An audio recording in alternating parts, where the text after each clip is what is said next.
नमस्कार दोस्तों, आप सभी का स्वागत है मेरे YouTube चैनल एजुकेशन हब में। आज हम इस वीडियो में सीखने वाले हैं वेरिएबल और वेरिएबल के टाइप्स के बारे में। तो आइए शुरुआत करते हैं।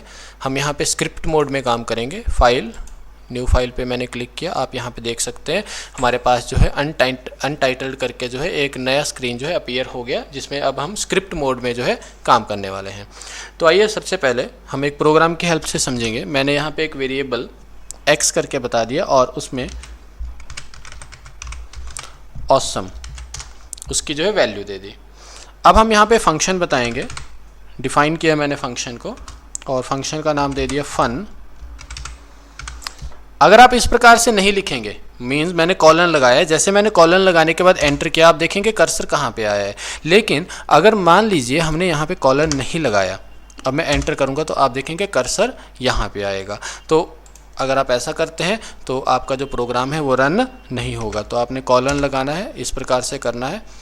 अब आप यहाँ पे फंक्शन के अंदर अगेन मैं x की एक और वैल्यू दे रहा हूँ, जैसे कि मैंने x is equal to fantastic करके जो है वैल्यू बता दी और हमने यहाँ पे लिखा प्रिंट। तो फंक्शन में इनसाइड हमने क्या वैल्यू दी है वो हम यहाँ पे बता देंगे। इनसाइड वेरिएबल इज़, तो इनसाइड वेरिएबल जो है हमारा यहाँ पे पर्टिकुलर, अगर आप सेपरेट करने के लिए कुछ भी यूज़ कर रहे हैं तो आप यहाँ पे प्लस सिंबल का जो है यूज़ कर सकते हैं। मैंने x करके जो है आगे बता दिया। मीन्स मैं चाहता हूँ यहाँ पे आएगा इनसाइड वेरिएबल इज़ और उसके बाद लिखा हुआ आएगा फैंटास्टिक।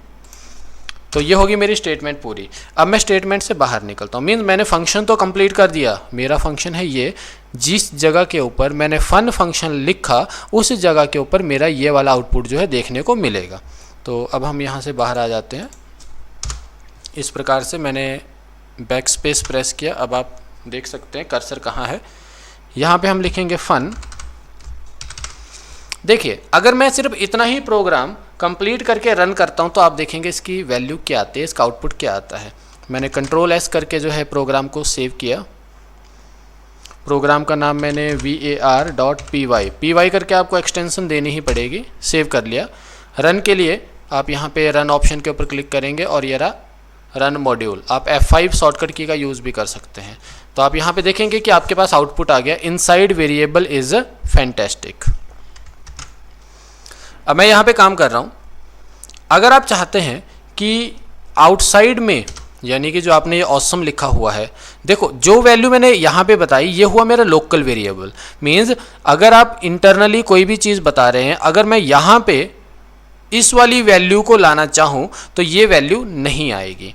कैसे चेक कर लेते हैं। देखिए, हमने यहाँ पे लिखा प्रिंट आउटसाइड वेरिएबल इज़। तो वेरिएबल की क्या वैल्यू है आप यहाँ पे उसको बता देंगे, जैसे कि मैंने बता दिया इस प्रकार से। यहाँ पे भी हम थोड़ा सा सेपरेट कर देते हैं। अभी आप यहाँ पे देख सकते हैं कि जो मैंने ये प्रिंट लिखा है ना, आउटसाइड वेरिएबल की जो वैल्यू है वो है मेरे पास ऑसम, क्योंकि इस समय ये जो x है ये है मेरा ग्लोबल वेरिएबल। तो मैंने प्रोग्राम को कंट्रोल एस किया, क्योंकि प्रोग्राम मेरा ऑलरेडी सेव है तो मैंने जो भी चेंज किया है सिर्फ उसी को सेव करना था। रन किया मैंने। आप यहाँ पे देखेंगे inside variable is fantastic, outside variable is awesome. Again मान लीजिए आप यहाँ पे कोई वेरिएबल नहीं बताते हैं। मैंने इसको यहाँ से हटा दिया, प्रोग्राम को सेव किया। ये देखिए, अब आप inside variable awesome, outside variable awesome. इसका क्या मतलब है कि आपने जो भी अभी प्रोग्राम किया, ये जो मेरी वैल्यू है ये है मेरी ग्लोबल वैल्यू। आप कोई भी फंक्शन, मल्टीपल फंक्शन यहाँ पे अगर बताते हैं और वहाँ कहीं पे भी अगर आपने x की बात करी तो आपके उस वेरिएबल की वैल्यू ऑसम ही आएगी। लेकिन अगर आप यहाँ पे फैंटास्टिक लिख देते हैं, अब मैं इस वाले को हटा के दिखाता हूँ आपको। मैंने यहाँ से इसको हटा दिया, प्रोग्राम को सेव किया। देखो, पहले मैंने बाहर वाला रखा था और ये इस वाले को हटा दिया था।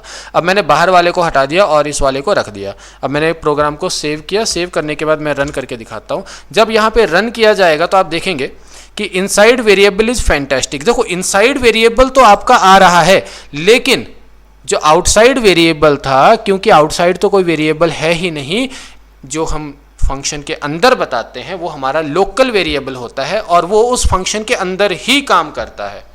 अगर वो फंक्शन के बाहर हमने बताया होता तो वो हमारा ग्लोबल वेरिएबल कहलाना था। तो आई होप कि आपको जो है ये डिफरेंस पता लग गया कि आपका लोकल वेरिएबल और ग्लोबल वेरिएबल में फ़र्क क्या है। ये जो आपने लिखा ये है आपका ग्लोबल वेरिएबल। आप जहाँ कहीं x की बात करेंगे वहाँ पे आपका ऑसम वर्ड आएगा, चाहे वो फंक्शन के अंदर ही क्यों ना हो, अगर आप इसको हटा देते हो तो भी। लेकिन अगर आप यहाँ पे इसको हटा देते हो और आप ग्लोबल वेरिएबल देते हो तो जितने फंक्शन आप बनाएंगे, फंक्शन के अंदर जहाँ कहीं आप x की बात करेंगे वहाँ पे आपका ऑसम आएगा। अब यहाँ पे हमारे पास एक ग्लोबल कीवर्ड भी होता है। जैसे कि मैंने यहाँ पे क्लिक किया तो हम ग्लोबल वर्ड के साथ उसे जानते हैं। देखो जैसे मैंने ग्लोबल वर्ड लिखा तो ग्लोबल का कलर आप यहाँ पे देख सकते हैं। मैंने क्या किया, ग्लोबल एक्स। एक्स जो है मेरा एक वेरिएबल है जो कि क्या है, ग्लोबल वेरिएबल।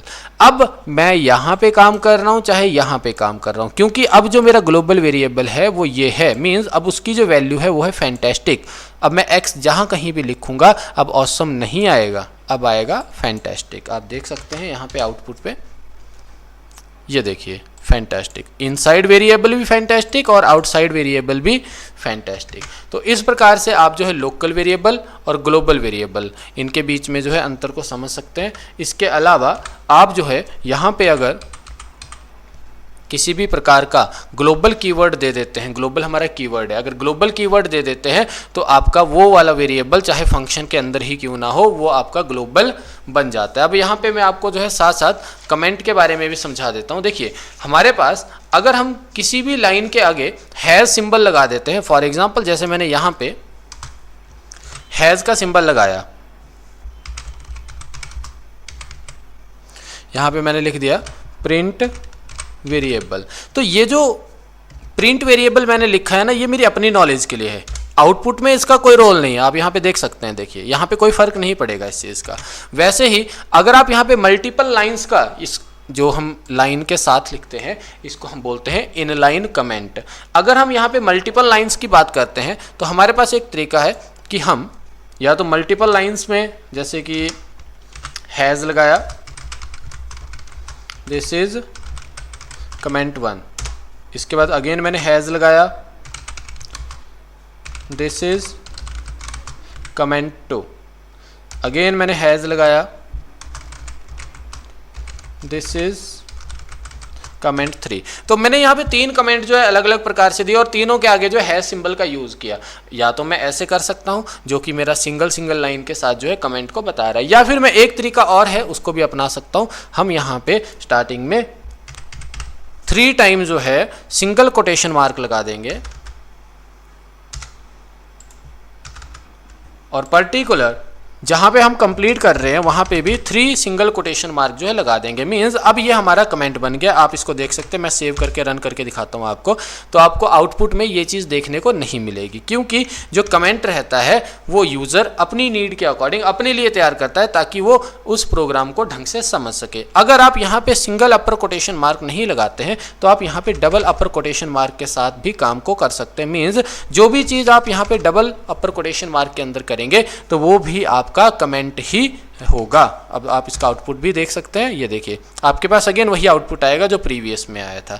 तो इस वीडियो में हमने वेरिएबल यानी कि लोकल वेरिएबल, ग्लोबल वेरिएबल और ग्लोबल कीवर्ड के साथ वेरिएबल को कैसे बताते हैं ये सीखा। साथ साथ हमने यहाँ पे जो है कमेंट, सिंगल लाइन यानी कि इनलाइन कमेंट और मल्टीपल लाइन यानी कि मल्टी लाइन कमेंट के बारे में जो है सीखा। अगर आपको वीडियो अच्छा लगा तो अपने दोस्तों के साथ शेयर करें।